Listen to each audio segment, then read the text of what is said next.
Entre les aventuriers de Koh Lanta, le combat des héros, TF1, rien ne va plus.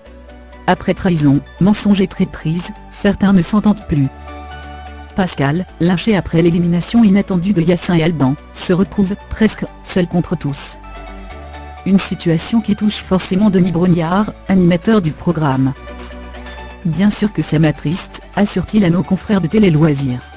D'après lui, tout est la faute des réseaux sociaux, la gangrène, pas seulement de Koh Lanta, mais des rapports humains. Ce sont les réseaux sociaux et leur utilisation par ceux qui n'ont ni l'expérience, ni l'intelligence, ni la maturité de les maîtriser. Et ça fait un mal de fou. Ils se servent de ça et ne se rendent pas compte de la portée de la caisse de résonance. Mais Denis Brognard nuance.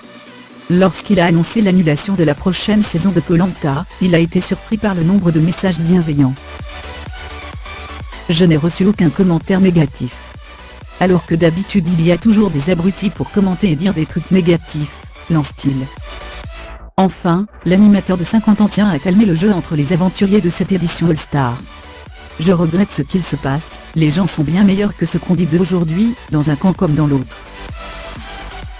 Et je préfère retenir un Dylan qui, avec du recul, propose à tous de se retrouver, lance-t-il. Rappelons que, sur Instagram, l'acolyte de Yacine avait publié une photo de la team de la réunification, appelant à une réconciliation.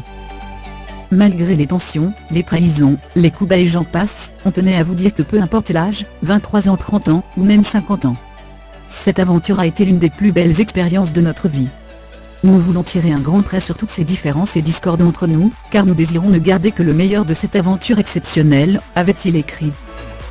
Un appel visiblement entendu par tous sauf Pascal, décidé à ne plus parler à Dylan.